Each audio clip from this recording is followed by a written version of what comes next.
in the bush and weep. I just have to go in the bush and weep. Really. I don't understand. I want some of your brown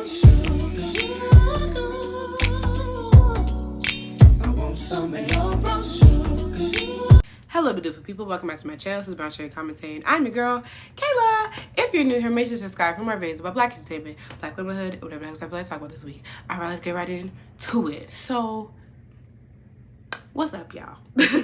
What is up, y'all? It's been a cute little minute. I ain't gonna lie to you. It's been what, probably around like 2-3 weeks since I uploaded my last video. And I have an explanation per usual because 2022 is the year of Kayla going through changes, obviously. Like, I don't know. But nah, just joke. I'm really joking. But no, like, honestly, the beginning of this month was starting off real good. I went to Essence, had me a good time. This is the second time, I went to Essence. And then, I got my entire life. Me, my mom, and my sister went. We always try to make it a little, we try to make it a little cute little girls trip down in NOLA, okay? And it was great. We saw Janet. We saw New Edition. We saw Nikki. It was a good time, okay? A good time was had. However, when we came back that Friday, my mother said that she had a fever, and I was like, oh no, because having a fever is not something you want to hear. Our Lord and Savior of 2022, you don't want to hear that, because that usually means that you got what? Miss Rona. And of course, after 2 years of dodging Miss Rona, double vaxxed, double boosted, literally just got boosted up at the beginning of June, me and my mother tested positive for Miss Rona, honey. So we had to sit down, take it on down, and chill for like the past week or so. And like I said, and luckily, we didn't really get it too bad. My mother's also, double vaxxed out here, but we really didn't get it as worse as it could have been. I mean, for me personally, all I felt was like how you would feel if you had like a sinus infection. That's about it. And that was like for around like 3 days. The rest of it was just normal allergies, which I have all the time, so it's not nothing new. My mother had more of like a cough and, like I said, an actual fever and things of that nature, but she's feeling better now. And for me, COVID is something that I take very seriously, as everyone should, but I take extra precaution because my father did pass away 2 years ago because of COVID, when we didn't know what it was. So like it was not the best time for me. Anxiety was at 1,000. However, we're here now. The other thing is I did start working. I'm an employed girly now, you know what I'm saying, for the first time in a while. So that's also taken a lot of my time in the past couple of weeks. But here we are, here because, as usual, foolishness are gone, and we gotta talk about the foolishness. Like, we really do. Because why every time we try to leave, you say it? Colorism try to pull us back, misogyny war try to pull us back, texturism, featureism, all that jazz is trying to pull us back. And we must discuss, people. We must discuss. Okay, so let's get right on into it. Talk about the name of lip gloss recently went viral on the Big Blue app because she has been documenting her natural hair journey, and embracing her natural hair fully, without any type of manipulation, meaning no twist out, no braid outs, no type of stretching, just literally washing, probably putting some leave-in, call it a day, right? And leaving it shrunk. And so she's documenting her journey, her feelings about it, just like I said, completely embracing her natural hair, aka on her India Ari shit. You feel me? And what should have been a very empowering and fun thing that maybe might spark up a second wave of the natural hair movement, which we all know has died down a little bit in the last couple of years. It should have been a time where everybody celebrated her and be like, you go sis, you know what I'm saying, the typical whatever. It turned into something so nasty that it really it's just like, y'all can't, it's astonishing the lengths y'all go. So basically, Lip Gloss's video somehow made it from TikTok. In one of her videos where she's documenting this natural hair journey, she makes a throwaway comment basically saying, oh, now I can pull white dudes with this hair and I don't mind. Which was said sounded like ironic or sarcastic in tone. And Lip Gloss, if you watch any of her other videos, which I'm a freaking watcher of because she's very, funny, witty, black girl, and I love to see it and love to watch it. Okay, she talks a lot about, stuff going on TikTok as well as just in the media in general. And she has, like I said, a lot of like witty, funny commentary. And I love me a funny, witty black girly. Okay? So I've always been an avid watcher of hers. And I remember watching the video, the actual original video, and thinking nothing of it. But like I said, everybody ain't me, right? So the video somehow gets to Twitter. And niggas get to talking.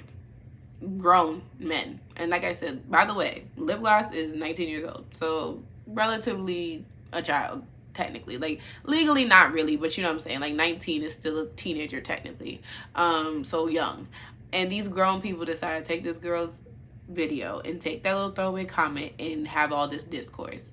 The people who love to talk about we hate think pieces was writing a ton of them that day and talking about, what is she talking about? That's not true. Black men love black women's natural hair. What is she talking about? And then one of them in particular decided to go take it a step further and take this young girl's video, take this young girl's photos without her consent, making a dating, not one, but two, count them, two dating profiles. One I think was black and the other was Hinge, to prove that, oh, she was getting likes. And not only did he do this, but decided to come back to the Big Blue app and give us his findings as if this is some type of social experiment, some type of science experience. Like, some type of science experiment. Like, I don't understand what was the goal. But basically, he was like, see, I made dating app profiles and used her hair, her pictures with her hair in its natural state, and she was getting likes. So I don't understand what she's talking about. Like, she's lying. And I'm just like... And then niggas decide to get ignorant and talk about, well, she's just mad because she is not her hair. She's just not attractive. She's just not attractive. Da, da, da, da. And I'm just like, every time I don't think y'all could get any lower, y'all just find new lows. You find new lows, and it's just baffling to me and my homegirls. It really is, and it's just disgusting and sick, because I'm like, y'all would rather make Hinge profiles and make black app, the black dating app profiles, and gaslights, y'all the mayors of Gaslight Town will sit there and argue till you're blue in the face of a black woman about her experiences and what she has seen and what she's experienced, instead of hearing her out and actually seeing the truth in it, because it's true, right? Instead of finding that, y'all will drag her on the internet and get nasty. Especially if she's in a marginalized body, meaning, other than being a black woman, but if she has 4C hair, if she has full features, if she is fat, if she is queer, all of those things. If we get into those territories, y'all get even, y'all up the nastiness, right? If it was a woman that fits y'all desire, y'all preference, right? Talking about her natural hair journey, you would embrace that shit. Y'all would find that empowering. Y'all would boost her up. Because I see it all the time. It's like, even when black, dark-skinned women like myself talk about colorism, y'all have nothing to say about it. But let a light-skinned or biracial woman say something about it. Y'all listening, huh? Let a light-skinned woman come in on here and say how the dark-skinned black women was bullying me because I was pretty and light-skinned and they thought I was stuck up. Y'all listening, ears open, listening. Right? Or if a biracial girlie come in talking about I was too light for the light kids, what is it? Too black for the black kids and too black for the white kids, whatever they be saying, you know what I'm talking about? And that's not to diminish those people's experiences. Let me say that, because I don't want to be considered a big black bully now. But I'm saying that's not colorism, as I said many times. That is definitely bullying, definitely nasty, but not the same thing. That's just what it is. But like, when those people have those conversations, y'all are fully empathizing and understanding. But when, like I said, when it's a black woman and it's a dark-skinned woman talking about colorism or some type of marginalization she's going through, y'all know, y'all are somehow Ray Charles to it. Y'all Stevie Wonder to it. You don't know what she's talking about to save your lives. Like, and it doesn't make any sense, because I'm just like, at this point, you're lying. There's full terms for these things. The reason why there's full terms for these things, because it has happened that many times throughout the course of history that the big brain people came together and said, oh, we got to make a term for this, because there's clearly a pattern of behavior here. And it's literally in every marginalized community that has been touched by white supremacy, this is a thing, right? It's happening in black communities, it's happening in the Latinx community, it's happening in the Asian community, like literally all around the world. It's happening because, you know why? Because it all goes back to racism and white supremacy and colonization, right? Like, that's just what it is. We have been hardwired, conditioned, and I've said it a zillion times, to believe that what? White is better. And that's from the hair, the eyes, the features, the way we're shaped, the clothes we wear, all of it. It's what it is. And now, because we know this, right?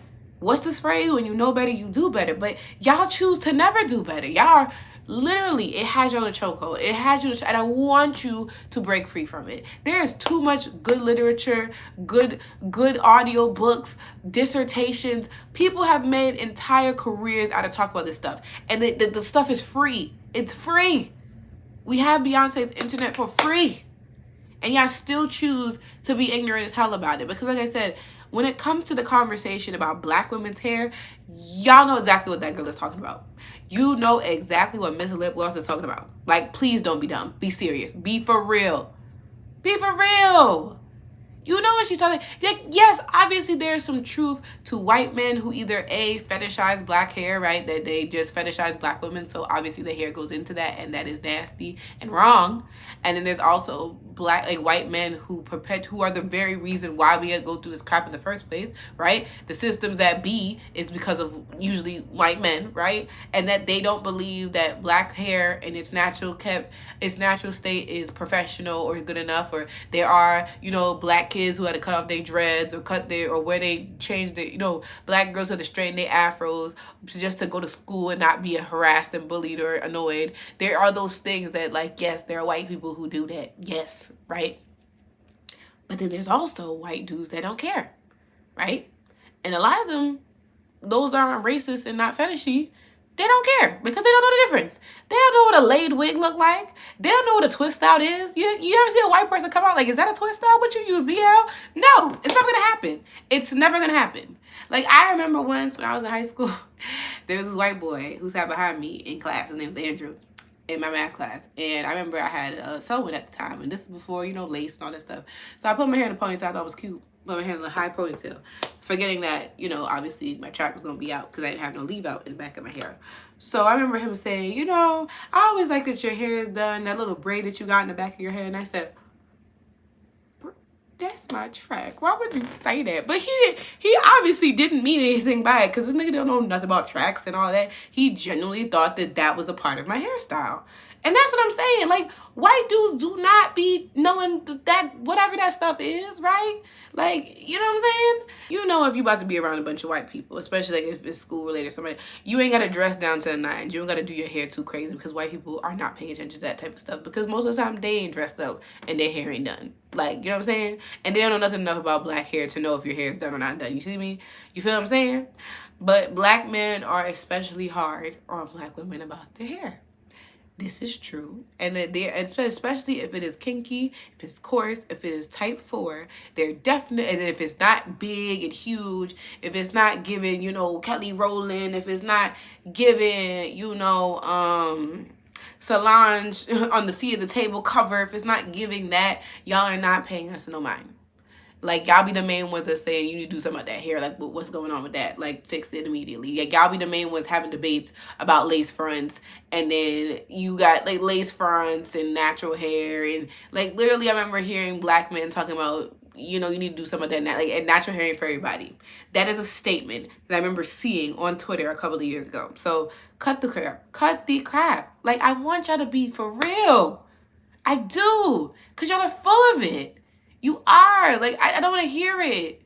Like, these conversations every time, it's just like y'all just lack nuance and y'all are so obtuse. Like, y'all don't know what the hell we talking about. Like, we ain't living in the same universe. Like, y'all be in the multiverse. What multiverse are you in where colorism and texturism don't exist? Please show me so I can go. So I can get the hell out of here. Like, seriously. What are we doing? But it's like, even like I said, going back to my personal experience, going to a predominantly white school in the South, in high school or in middle school, I remember this clearly.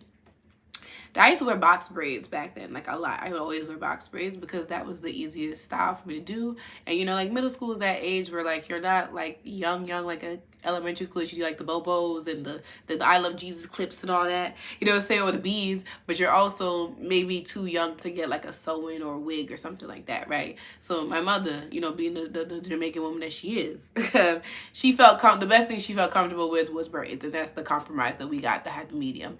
And I rocked it, but like I remember one time a dude in my class, he was like Afro-Latino, and he decided to talk about my hair and talk about, oh, isn't it when you wear braids for too long, they start to like smell or something? And you know, he did that typical like mean like middle school kid thing where they're talking loud so you can hear it, because he wasn't talking to me, he was talking to someone next to me and giggling about it. And I'm like, the only person that got braids in here is me, so you must be talking about me. And I know my hair don't smell bad because I don't keep my braids in longer than a month because my hair will get matted up. So what the hell are you talking about? Just say you're anti-black and go. Which he was, because I ain't never seen him date no black girl ever. Not even a dark-skinned Latina girl. Never. He always did the white girls, but neither here nor there. And so that was one instance. And the other one was the first time I wore my natural hair to school because I was between appointments, and usually I would like either do my hair on the weekend or I would just miss school that day if I had to go do my hair, because you know that was when we had micros, and micros would take like 11 years to do, so they needed the whole entire business day. But this day I couldn't do that, so I had to go to school with my natural hair. And I remember feeling so confident because like I remember my mom washed it. I don't know what shampoo she must have used, but the curls was popping. It was popping, and it was the first time I truly saw my natural hair for real, like, you know, like I can remember.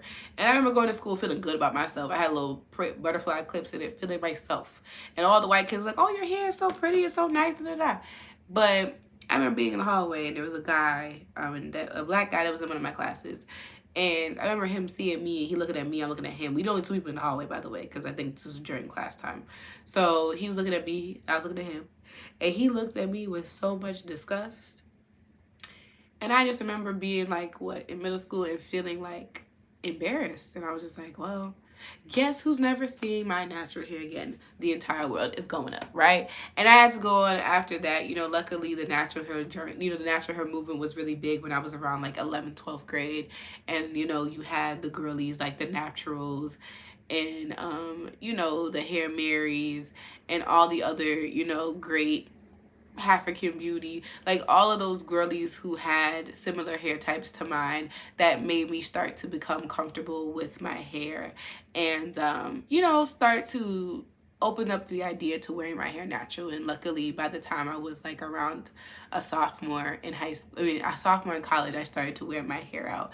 Now the journey was very longer than that. Like I done fried, dyed, laid my hair to the side. I had to do several big chops in the past several years, but now I'm like, you know, finally at a point where I could wear my natural hair and feel confident about it, and nothing that nobody could say about it could really shake me or change me. But the thing is, it took a while to get here. You know what I'm saying? And so that's why I applaud a person like Lip Gloss that could literally come in front of thousands, if not millions of folks on TikTok, on the internet, and say, look, like, this is me. And this is, you know, it's not easy. It's not an easy journey, but I'm going to do it because once you really, like I said, fall in love with yourself, especially aspects about yourself that you've been told over and over again that is ugly and undesirable, once you get that unshakable belief that, like, nothing you can say can touch me, you're unstoppable. And so luckily Lip Gloss has the wit and has, you know, I'm assuming, I'm going to hope the resilience and strength to like handle this garbage and this ignorance. It shouldn't have to be. It should not have to be. That's my point about all of this. So many times I've witnessed on the internet, like I said, black men being nasty as hell to black women for things they ultimately can't change. If it's not, like I said, if it's not the natural hair comments, it's the box braids comments, it's the, oh, the lace front comments, or like they're tacky, they're ghetto, they're whatever, or if it's the hair color comments, and we're not on hair, we're on actual skin tone, and we're not on skin tone, we're on features. If it's not features, it's the physique, it's, oh, you're too fat, or you're too skinny, or you're this and that. Like, literally, there's no pleasing y'all, and I need you people to get fucking help. Like, dead ass. Like, it don't make no sense to me. Like, what? And like I said, when a black woman is telling you her struggles that she has seen, and I've seen it, like I'm telling you, instances where this happened, but it's also me witnessing black girls get bullied for their hair, witnessing black women being bullied for having dark skin, witnessing black women being bullied for being fat. Like, all of these things I've witnessed. in person, in real life, and I've witnessed it on the internet as recent as maybe like you know what I'm saying, like very recent. Like Clubhouse was a freaking breeding ground for the ignorance. Like seriously. But y'all do not like black women. Y'all don't. And instead said when black women speak, y'all don't like that one thing that Keke Palmer said years ago in the Breakfast Club.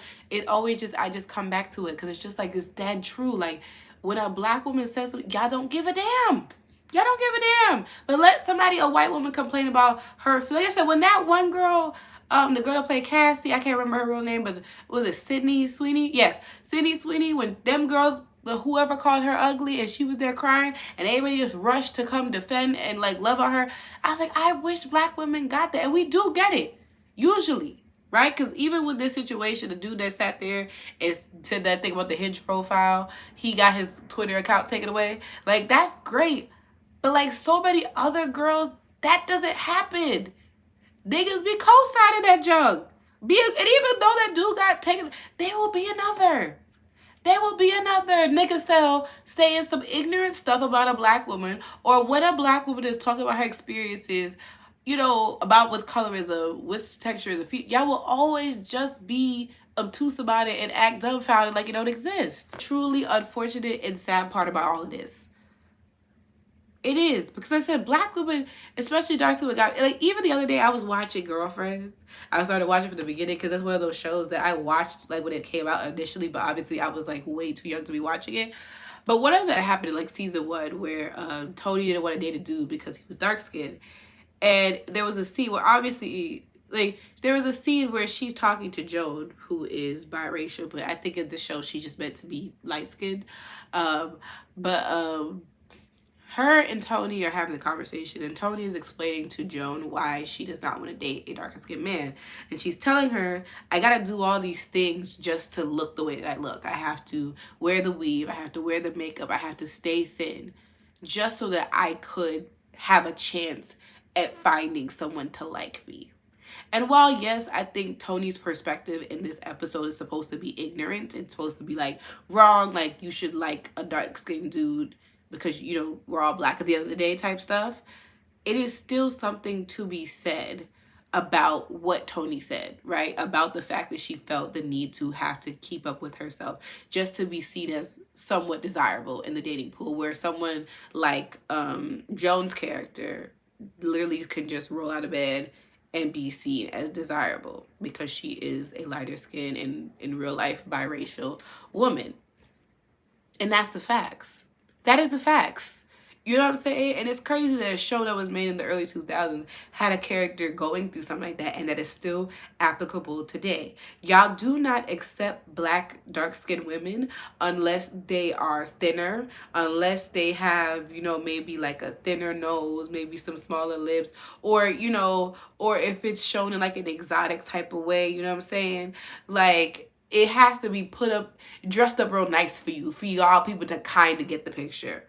When that shouldn't have to be. Because like I said, other skin tones and other ethnicities of women don't have to do that. Don't have to do that.